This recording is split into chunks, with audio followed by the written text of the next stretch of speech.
Bismillahirrahmanirrahim. Assalamualaikum warahmatullahi wabarakatuh. Sahabat musbi yang dirahmati Allah, iblis adalah makhluk terkutuk yang akan terus menyesatkan umat manusia hingga hari kiamat tiba. Ia tidak akan berhenti untuk mengganggu dan membuat manusia lalai dari segala perintah Allah Subhanahu wa Ta'ala. Dan iblis sudah ditetapkan akan menjadi penghuni neraka bersama golongan orang-orang yang mengikutinya. Maka dari itu, iblis telah bersumpah dengan cara apapun akan terus menyesatkan seluruh manusia hingga hari kiamat.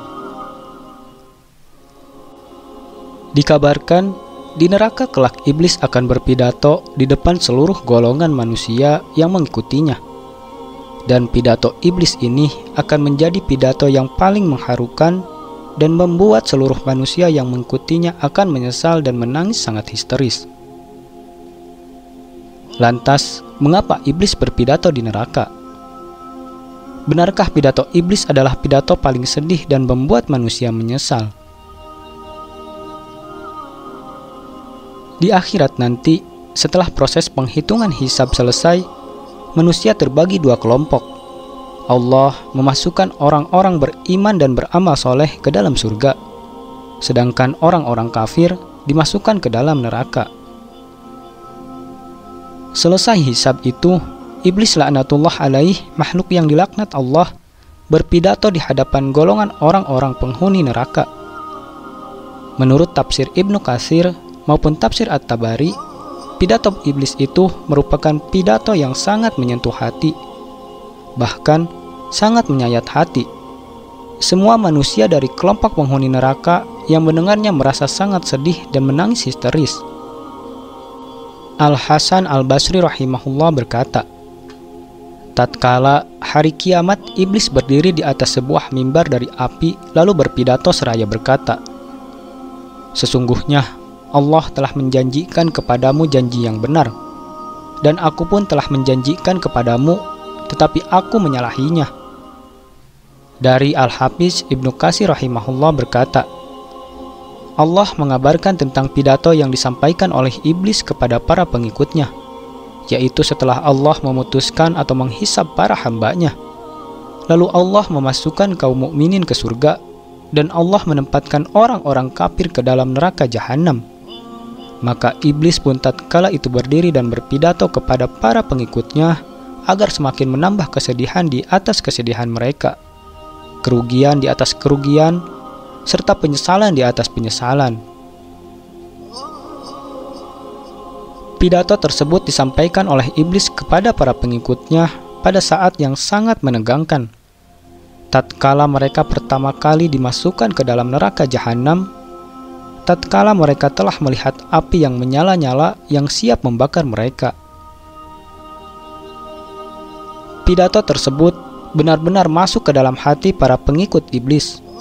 Pidato yang mengalirkan air mata mereka, pidato yang benar-benar telah menyadarkan mereka akan kesalahan-kesalahan mereka.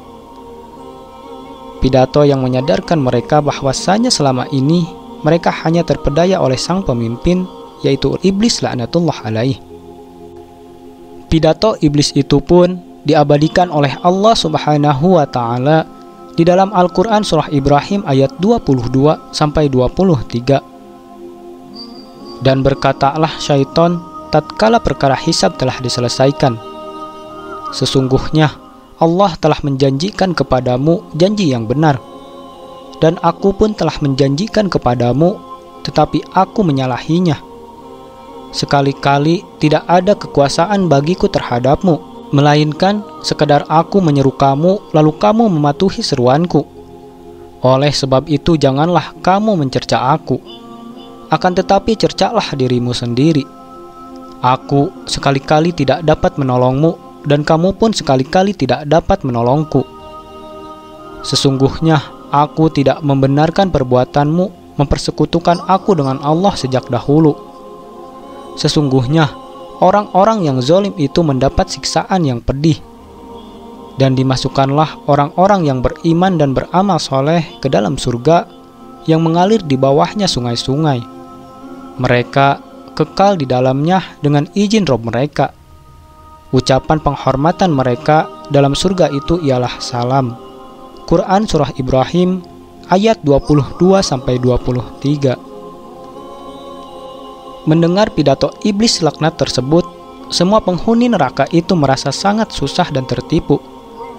Mereka semuanya menangis dan menyesal. Namun penyesalan ketika itu tidak ada gunanya lagi. Yang lebih menjadikan para pengikutnya tersentuh, iblis menutup pidatonya dengan menyatakan bahwa sesungguhnya orang-orang zalim mendapatkan siksaan yang pedih. Lalu iblis menyebutkan tentang kenikmatan penduduk surga, yaitu orang-orang yang tidak mau menjadi pengikut iblis. Sungguh kehinaan dan kesedihan yang tidak bisa terbayangkan dalam hati para penghuni neraka tatkala mendengar pidato dari sang pemimpin, yaitu iblis laknatullah alaih. Semoga Allah menjaga kita dari rayuan iblis. Jangan sampai kita termasuk dari orang-orang yang tersentuh karena khutbah iblis ini. Orang-orang yang tatkala di dunia tidak tersentuh oleh nasihat-nasihat, tidak tergerak hati mereka tatkala mendengar pengajian-pengajian dan khutbah-khutbah yang disampaikan oleh para alim ulama untuk senantiasa taat kepada Allah Subhanahu wa Ta'ala. Namun, hati mereka hanyalah tergerak dan tersentuh tatkala mendengar pidato iblis laknatullah alaih kelak. Wallahu alam bisawab. Wassalamualaikum warahmatullahi wabarakatuh.